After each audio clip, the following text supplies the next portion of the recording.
salli wa salim daayiman abadan yal nañu yàlla fayal Cheikh Seydi Hadji Malick Sy radiyallahu taala anhu moom mi amul lu dul benn kàddu fas yéene koo wax ci genn guddi muy guddi yonent bi alayhi salaatu wa salaam seen chaîne Aïnou Mady TV fas yéene amal ay série d'émission jagleel ko wàcc ay guddi gi àndaale ak bés bi ñuy door burdu bi bunt bu nekk ñu def ci émission bu spécial firi ko ci nam gën a yaatoo ba kenn ku ci nekk xam bunt bu ci nekk lan lañ ciy wax noonu la ñu fas yéene àndee ak yéen ba fukki bunt yépp mat ñu def plateau spécial ci bésu noppalu bi waxtaanaale ci thème bi xalif général Serigne Babacar Sy Mansour indi ci gàmmu 2025 bi di ci ànd ak El Hadji Pa Abdou Fati Niang Mouhamed Ndiaye ak oustaz Saliou Diouf waajtaayu gàmmu 2025 ci Aïnou Mady TV fukki buntu burdu yépp ñu def ci ay waxtaan yu gën a yaatu nampatal bépp jullit ci leeru yonent bi sallallahu alayhi wa sallam képp kuy annonceur wala nga bëgg a fësal say produit mën ngaa sponsoriser émission yi ci kaw boo wootee ci 77 248 28 67 77 248 28 67.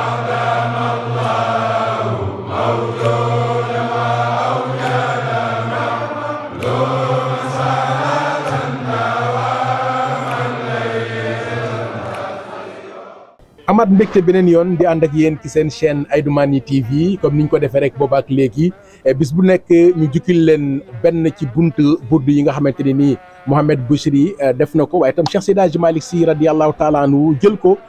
organiser ko wisaare ko ci diwaanu Sénégal ngir ñu mën a pare pour di xeñtu waaye itam di man di namp ci leeru yonent bi alayhi salaatu wa salaam. comme Pa Abdou nañ ko defee woon ñu ngi jéewoon ci benneelu bunt bi yoon nag ñu daal di ñëw ci ñaareelu bunt bi nga xamante ni nii mi ngi dem ba toll ci sax ma ngay yedd bakkanam di wane rek ni lii war a mën a gën a gàllankoor góor yàlla gu bëgg a yéeg wala gu bëgg a dem ngir mën a am fay ci leer yonent bi alayhi salaatu wasalaam bokk na ci wàllu nasu di bakkan. waaw imam Mouhamed Ndiaye ñu ngi lay ziyaarawaat tabaarakallahu ñëwaat ci ñaareelu numéro bi nga xamante ni moom la Mouhamadou Bichri def te di ci xuloo ak bakkenam di ci yedd ak bakkenam xam ne nitu yàlla bu nekk jaar na foofu Seydi Hadji Malick radiyallahu anhu bi ñu indil téere bi daanaka dafa taaj bakkenam di xulook moom waaw mada dëhru wal ayaamu wa zanbu xaasilun ala annani mamluku nafsi wa shahwati mu ni àddina yàlla daf ko tëral ci ay at ci ay weer ci ay semaine ci ay bés at bu jàll rek beneen day ñëw ci la ñuy demee ba mën a wàññi seek waaye weer wu jàll rek beneen day ñëw ci la ñuy demee ba mën a wàññi at semaine bu jàll rek beneen day ñëw ci la ñu jàll ba mën a wàññi weer mais bés bu jàll rek beneen bés day ñëw ci la ñu dem ba mën a wàññi semaine muy nag def naa évaluation man Cheikh Hadji Malick le temps passe mais ba tey sama bakken mënul juboo ak yàlla loolu nag des fois nitu yàlla su koy waxtaanee ñoom dañuy jël lépp lu négatif ñu jëmale ko seen kaw mais pour jàngal ñi leen di bàyyi xel ak ñi leen topp dina am zahir jàng boo xam ne leçon boo xam ne zahir la dina am leçon boo xam ne baatiniyan la zahir bi mooy ñu wax la nga comprendre expliquer la pour nga mën a comprendre nan ngay def ba mën a xeex sa bakkan mais baatin bi mooy képp ku bëgg a àgg ci yàlla doo rëy képp ku bëgg a àgg ci yàlla doo rëy loolu tubaab bi wax ni l'humilité est l'antichambre de toute perfection. très bien pour wax la ni la maanaam ñoom dañuy jël li négatif yëpp ñu teg ko ci seen kaw der pour mën a may bët ak nopp ñi leen di déglu mën a jariñu ci ñoom xam nga Cheikh Hadji Malick dundam amul woon temps ki rey bakkanam ci li bakkan di bànneexoo yëpp ci wàllu ñam xam nga man tey jii nii ku ma bëgg woon tere yàpp docteur moo ko bëggoon tere sax ma bala yow dégg naa nag xar mu ndaw nga bëgg wallahi ndeysaan surtout ñaari tànk yi sa kanam wallaay mais ku ma bëggoon tere ndawal dama lay mere waaw dégg naa góor gi dafa tawat doom yi dem indi spécialiste bi mu ñëw seet ko jël fooyam góor gi bàyyil ceeb góor gi bàyyil yàpp góor gi bàyyil soow góor gi bàyyil attaaya góor gi bàyyil guro góor gi bàyyil suukar bi mu paree mu ñëw liiral ko li mu koy tere jël ordonnance ak ordonnance góor gi ne ko baal ma bala ngaa dem mu woo doom yëpp mais ndax kii yéen a fi ni mu ne ko waaw mu ne yàlla bëgguma rey mais kii ma bëgg a rey ndax yëm ma tere moo ko bàyyiloo daf may rey mais Cheikh El Hadj Malick Cheikh El Hadj Abdou nettali ni ci doomam bu ñuy wax Mam Fat Si di jigéenu Alxaaji Abdou Aziz Si ak Cheikh Hadj Mouhamadou Mansour keroog bi mu gënee àddina la góor gi gëj a lekk ndawal lu mu ci jublu pour yar bakkenam ak it daw ak boo xam ni jur googu róor na toolu jaamur ba lekk ca te ak boobu du xam ëllëg fu ma koy lay ak borom aussi usulu tarixa tijaan dafa am surut yu koy dawal te dafa bokk ci surut yi taalibe cheikh bi nga xamante ni mooy yor salaatul faatihi di ko wérdu di def laa ilaha ak istixfar boo demee ci téere bu ñuy wax taiyatu suluk dafa bokk ci règlement intérieur tarixa bi yow taalibe bi ngay lekk lu lew mooy kasbul xalaali loolu moo taxoon mag ñi daan dawale loolu seen bakken moo tax Buseyri fi mu toll nitu yàlla yëpp toll nañ fi moo tax dégg nga alxuraan day wax ni wa nafsin wa ma sawaha fa alhamaha fujuraha wa taqwaha xad aflaha nag man zakkaha c'est-à-dire que bakken des fois dafay xaw a équilibré ci àddina am na koo xam ni moom dina ràññee lii baax na lii baaxul soit mu daw ba mbëkk ci lu bon mais mu am frein mu taxaw mu ne xaaral ma dellu tuub ci yàlla am koo xam ne nag moom yoonam nekkul ci lu baax ak lu baaxul moom daal bakkanam lay jaamu waaw day ramasse tout waaw bakkanam lay jaamu très bien te yàlla wax na ko ci alxuraan posé na question moom yàlla mel ni dafa xaw a jaaxle ndax daf ñu bind pour ñu jaamu ko mu ne waaye man yàlla dafa mel ni dama définir que yéen seen bakkan ngeen di jaamu leen parce que kii jaamu bakkanam mooy kuy xool li bakkanam bëgg mu nekk ca seetatul lu yàlla bëgg kooku xalaal ak xaraam intéressé tu ko moo tax mag dañaa wax ni soo falee sa bakkan muy sa ilimaan dina la julliloo ba julloo la ci jàkk bu la neexul léegi nag Buseyri loolu lay wax mun naa def leen présentation de ndax wan nafsu kat tifli xam nga ak tiflu mooy bébé buy nàmp mu ni bébé boobu nag in tuxmilhu sabba ala xubbi radaahi xam nga xale dañu am moment bu muy yem dañ koy feral muy nag xale bi bu ñu ko feraloon shabba day màgg ala xubbi radaahi ci bëgg nàmp te su boobaa dina am conséquence yu muy def ci moom dëgg la ci wàllu santé mentalam ak ci wàllu xàqulam xelam dina am lu mu yàq ci moom namp bi su manqué baaxul waaye bu ëppee mu doon loraange ci moom waaw ci nga xamante ni nii mi ngi def métaphore waaw ci wàllu xale buy nam ak bakkan di nasu maanaam mi ngi wax ni que nit kiy dund nekk ci bakkanam di nga dem ba toll ci benn jamono dinay baax nga mel ni kuy faral sa bakkan kon ci phase boobu la toll moom waaw ci phase boobu la toll gis nga Cheikh El Hadj Malick ba tey mi ngi xuloog bakkan bi wax naa la def ni jamono baa ngi temps baa ngi dem rek te moom yëg na ni ba tey defaroogul te dara tardé lu ko loolu bakkanam mu delluwaat mel ni kuy xulaat ak bakkan bi ni ko mada dëhër wal ayaamu wa zan bu xaasilun àddina baa ngi dem temps baa ngi dem teew sama bakkaar yaa ngi gën a bari teew sama bakkan ba tey dox nga sama diggante ak àgg ci yàlla waaw wala wa jismu aabidun li xayrillaahi sama jëmm ji am na koo xam ne jëmmam Seydina Muhammad ma ngay jaamu leen lul yàlla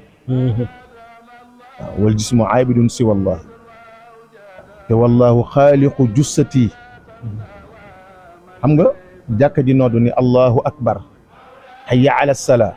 yow nga bàyyi fi woote jàkka ja dem seetaani football wala nga bàyyi fi woote jàkka ji dem ci beneen rendez-vous wala nga bàyyi ci woote jàkka ji dem ci leneen lu lay may xaalis wala leneen te Buseyri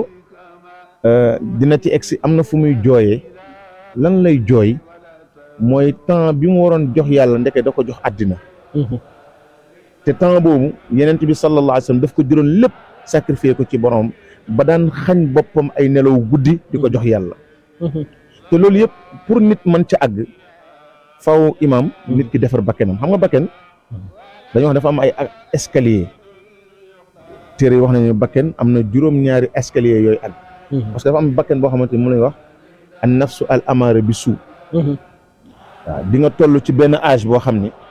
tey dina am sa doom wala sa jarbaat mu toll ci benn âge boo xam ne muy xale bu jigéen wala muy xale bu góor nga gis mu am ay mauvais comportement nga xam ne kii fi mu jëm baaxul nga bëgg ko freiner yow dalay def noonu bu dee parent am dalay def noonu bu dee frère am nga dalay def noonu moo tax léegi kenn mënatul jubbanti kenn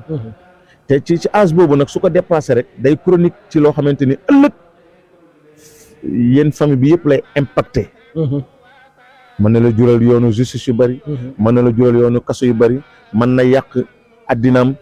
ci drogue ci naan sàngara loolu nag nga gis sa doom di doxee voie bi wala ci yenn tabaarakalla phénomène société yi nga xamante ni tey société indi na ko mu nekk góor am comportement jigéen ngay bañ mu dugg ci loo xamante ni ëllëg da koy indil catastrophe yow nga taxaw di ko xajj ci loolu fekk bakken bi moo ko ci imposé maanaam ba tey yaa ngi ci escalier juróom-ñaar yi escalier yi nga xamante ni ci la ñuy tarbiya bakkan léegi nag c'est lié à l'âge parfois ci puberté moo tax damay wax voilà âge boobu damay wax ne xale bi ci am sens xam nga mooy kan mooy ki koy surveiller di ko contrôler sa waay lii baax na lii baaxul bu duggee si internet bi bu dajeek lu mu war a xool ko bu dajee lu mu zappé ko loolu xale boobu dañ koy dimbali ci cet âge là parce que bakken bi moo xale buy nàmp yam rek boo ko tegee suuf mu gis safara daw jëm ca nooy def da ngay daw dogale ko mais soo ko bàyyee mu gaañu te bu gaañee boppam yow dina la impacté parce que di nga yóbbu hôpital di nga jënd ordonnance noonu la Mouhamadul Bouchayri wax ni nañu ko yare suñuy doom Cheikh Hadji Malick tamit ni loolu mooy tolluwaay bi ci parents yi ci les responsables te kilifa yi ba ci sunu état yi parce que Mamadou tey gis nga jeunesse bi ni ñuy jëfandikoo drogue sangara dañ koy jaay sax sur les boutiques léegi ban stratégie la état war a def waaw parce que damay faral di wax toujours ni état du juger ci lii araam na lii dagan na parce que tubaab yi nax nañu rek bu indi ñu laïcité parce que diine l'islam moo mën a indi lii dafa xaram lii dafa dagan mais état ay loi am la yor mais nan la ñuy def ba couvrir sunu ndaw ñi sunu jeunesse bi ba duñu jot ci loolu nga xamante ni ay drogue la daf leen leen lor ci xisa bu maam Cheikh Ahmed Tidiane Sy Al Maktoum di wax rek ni ba tubaab bi nemmeekoo ni jullit yi ñi ngi commencé di jëfandikoo alcool ñu daal di wax ni que jox nañ ndigal Serigne Babacar ngir mu mën a pare pour def tournée ngir yar ci njaboot gi dafa taxaw wax ko ni ko su boobaa bu ma génnee mën naa ko tere koo xamante ni diineem may na ko li am solo rek mooy maanaam ñun nañu def suñu stratégie pour xool naka la ñu mën a fexe ba yar suñu ay njaboot te yéen itam ngeen mën a fexe ba li fii di ñëw naka la fii mën a fexe ba bañ fay ñëw wala bu fi ñëwee mu xam fa mu war a yem loolu moo nekk seen responsabilité kon cela veut dire que ñi war a wax war nañoo wax waaye ràññet le ndax li ñuy wax am nañu droit wax ko ak la seen droit fan la seen responsabilité commencé ak fan moo ci war a doon seen taxawaay loolu tam lu ci am solo la te loolu mooy Cheikh El Hadji Abdou Aziz radiyallahu anhu li mu doon wax ci jamonoy Abdou Diouf président Abdou Diouf naan ko awma sulta awma saytara dafa am décision yoo xamante ni état moo ko mën a jël dëgg la mais pour protéger nag jeunesse am parce que jeunesse bi ku leen bàyyi ci divers yi ñu nekk imam yaakaar du am parce que wan ma sa jeunesse su ndaw ma wan la sa réewu ëllëg fu mu war a jëm waaw ba tey kon ñu ngi ci ñaareelu buntu bi ñu ngi ci ñaareelu buntu bi ci wàllu bakken ki nga xamante ne nii Bichri mi ngi dem ba toll ci di yedd bakkanam ndax xam ne ni que la muy bëgg di ko xeñtu ci yàlla borom bi subhanahu wa taala ak la muy bëgg di namp ci leer yonent bi alayhi salaatu wasalaam ki may seetaan ak man ak yow kenn mënu koo am budul da ngaa pare pour tàggat sa bakkan yar ko te loolu gis nga mooy importance su événement mawlidu nabi burdu parce que burdu wayi neex na lool fa tabarakallahu mais la ca biir est-ce que ci Sénégal loolu tam jotul pour ñu mën a xool nu ñu ko gën a joyantee aspect folklorique bi aspect mbumbaay bi mélodie beeg wayi comme ni nga ko waxee. est-ce que demul ba xaw a nëbb. li nga xamante ni moom mooy contenu bi. ak li nga xamante ni moom mooy njariñ bi ndax fii li nga fi wax yëpp pour man. ak defaru ci wàllu. société la. société très bien. léegi naka la ñu mën a fexe ba léegi contenu bi. ñu gën koo gën a fësal mais loolu moo taxoon jóg Yonent bi sallallahu alayhi wa sallam. mën koo xaw a delloo loolu moo taxoon jóg Yonent bi sallallahu alayhi wa sallam. parce que nit ñi dañ leen dañoo tinki woon seen bopp fettéeral. léegi Yonent bi daf leen war a indiwaat conscientiser leen ci li leen di jariñ parce que imam képp ku lay wax bàyyi lii daf lay jariñ. loolu àndal. képp ku lay wax bàyyi lii rek da lay jariñ. léegi nag moo tax boo gisee Tivaouane ni ñuy doxale am na commission boo xamante ni par exemple lu mel ni COSCAS am na ay sous commission. am na commission culturelle. am na commission décentralisation. ñoom it ñi ngi liggéey ci wàllu woowu lu am solo. boo gisee des fois bourde populaire yi ngay gis. ren keroog demoon naa réunion mais defe naa ñi ngi presque ay 140 bourdes. dans le monde nag. ba ci Europe am na. mais bourdes yooyu ñi nga xamante ni tey COSCAS ak dañ ko couvrir mooy pour lii nga wax. soit dinañ jàng bourde bi gaa mu neex ci nit ñi. mais dañ leen jox message boo xam ne ku fa jógee di nga war a am fooy teg sa tànk ngir mën ko jëlee ci mawlidu nabi parce que c'est important parce que bakken imam ku sonn rek bakken na la sonn gis nga xam nga wax naa nafsu al amaara bi suu kii moom daan la saa waay am nga ko mën nga ko sañ nga ko def ko loolu la bakken moom lay déggal waaw léegi nag dina am beneen bakken bu naan la ah sa waay mooy an nafsu allawaama sa waay te nga bàyyi lii baaxul de am na loolu ci mën a fekk de am na loolu ci mën a impacté de drogue bii ngay jël dina yàq sa santé dina yàq sa jëmm dina yàq sa physique te liy wax ak yow mi ngi ci sa biir mi ngi sa biir tuxkatu yàmbaa yëpp naa leen jox benn secret tey waaw déet waay secret ñu continuer la wala pour ñu bàyyi mandikat yëpp naa leen jox benn secret pour ñu continuer wala pour ñu bàyyi pour ñu bàyyi parce que imaam xool gis nga kii tux yàmbaa première xëcc bi muy xëcc première xëcc bi xam naa lu classe Cheikh Diop gi moom boo ko laaj ay tuxkat yàmbaa lañ première xëcc bi muy xëcc moom la mënatul am ci àddina comprendre nga maanaam soo xëccee bu la daaj bu njëkk bi daaj bu njëkk bi imaam moom nga mënatul am ndax lan léegi nag loolu ngay topp yow di ko wutiwaat bu chronique ci xëcc bu njëkk bi lu tax nga am daaj bi waaw nga ne xaaral ma wëri ko ci ñaareel bi ca ngay demee ba chronique loolu moo lay yàq moo tax Bouchayri fu day wax lu am solo mu ne maa ngi lay yëngal nag wa xaalifi nafsa wa shaytaana wax sihima fa in huma maaddaaka nusha fatahimi mu ni ndax xam nga bakken ak seytaane ay allié lañu bakkan ak seytaane ay allié lañu waaw dañu taxaw waxtaan ba juboo nan la ñuy def pour mën a song diw mi yàqal ko ñu jaare ko ci drogue wala ñu jaare ko ci jël alalu jàmbur wala ñu jaare ko ci agressé carte wala ñu jaare ko ci carte wala ñu jaare ko ci kaddu bu ñaaw par exemple da ngay xool Sénégal tey ni muy doxee réseaux sociaux yi waaw wax lu ñaaw déranger politique bi te ñu koy def imam ay Sénégalais sunu dernière semaine yi passé actualité bi lan la mooy les vidéos yoo xamante ni un Sénégalais moo ko yor sur les Sénégalais te ku nekk di ragal di leen di filmer waaw ñuy def lu neexul suñu borom ñu téye ko ngir di leen ci chantage mais léegi fii la xewee ci Sénégal fii la xewee ci Sénégal ci Sénégalu Cheikh Seydi Hadji Malick Cheikh Ahmad Bamba maam Cheikh Amar Fouti te ñoon di def loolu sont des représentants sur les daïra sur les conférences sur les gàmmu sur tout te après ñooy walbati kon lu xew est-ce que du feebar bi nekk ci société bi waaw te feebar boobu mënoo koo faj lu dul defoo analyse diagnostic bi ci bakken ba pare waaw gis nga ba defal très attention ne xam nga ñaari agresseur yu ànd waxtaan bëgg nangu sa calpe wala sa téléphone ñu gis la yow ngay wuyu fële téléphone ñu yëg seen moto dañuy daw ba kii dawal day ñëw ba jegale rek keneen ki ci ginnaaw këf moto bi yaa ngi dégg mais foofu am na keneen ku ñu àndal koo xam ne su bëggee daw ne borom moto bi sàcc na sama téléphone moom mooy taxaw teel ay lu xew ba ñoom ñoon jàdd pour daal leen waaw soit nit nga def ko ci mbooloo nit jël sa kalpe daf sama kalpe jël nañ am ku taxaw di la laaj kalpe yi nu mel kan moo ko jël fii ay sàcc rek fi nekk denc leen seen kalpe yi fekk moom mokki sàcc kalpe bi ñoo ànd loolu mooy wax xaalifi nafsa wa seytaana moo tax ci bayit bu njëkk mooy wax ni defal très attention de nga mën a ràññee kii xuloo ak ki lay atte fa anta taarifu kaydal xasmi wal xakami ki lay xulool ki ñëw nga jàpp daf lay xulool fekk moom ak ki la sàcc ñoo ànd lépp rek ci coalition bi nekk ci diggante bakkan ak seytaane loolu yëpp bokk ci ñaareelu bunt bi nga xamante ni nii ci la Mouhamed Bichri nekkoon ba tey rek ci burdu bi ngir gën a mën a waajal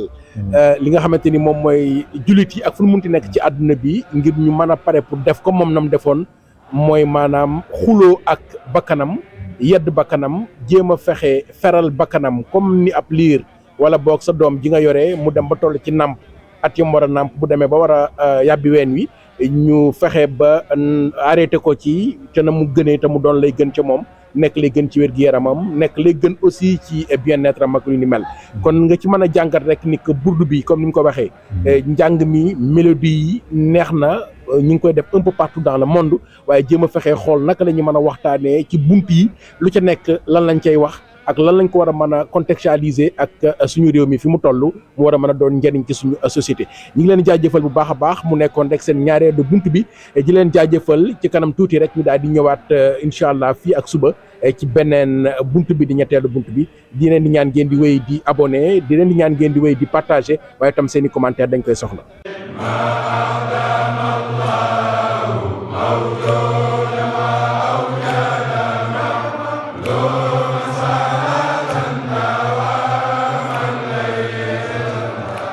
salli wa salim daiman abadan yal nañu yàlla fayal Cheikh Seydi Hadji Malick Sy radiyallahu taala anhu moom mi amul lu dul benn kàddu fas yéene koo wax ci genn guddi muy guddi juddi yonent bi alayhi salaatu wa salaam seen chaîne Aïnou Mady TV fas yéene amal ay série d'émission jagleel ko wàcc ay guddi gi àndaale ak bés bi ñuy door burdu bi bunt bu nekk ñu def ci émission bu spécial firi ko ci nam gën a yaatoo ba kenn ku ci nekk xam bunt bu ci nekk lan lañ ciy wax noonu la ñu fas yéene àndee ak yéen ba fukki bunt yépp mat ñu def plateau spécial ci bésu noppalu bi waxtaanaale ci thème bi xalif général Serigne Babacar Sy Mansour indi ci gàmmu 2025 bi di ci ànd ak El Hadji Pa Abdou Fati Niang Mouhamed Ndiaye ak oustaz Saliou Diouf waajtaayu gàmmu 2025 ci Aïnou Mady TV fukki buntu burdu yépp ñu def ci ay waxtaan yu gën a yaatu nampatal bépp jullit ci leeru yonent bi sallallahu alayhi wa sallam képp kuy annonceur wala nga bëgg a fësal say produit mën ngaa sponsoriser émission yi ci kaw boo wootee ci 77 248 28 67 77 248 28 67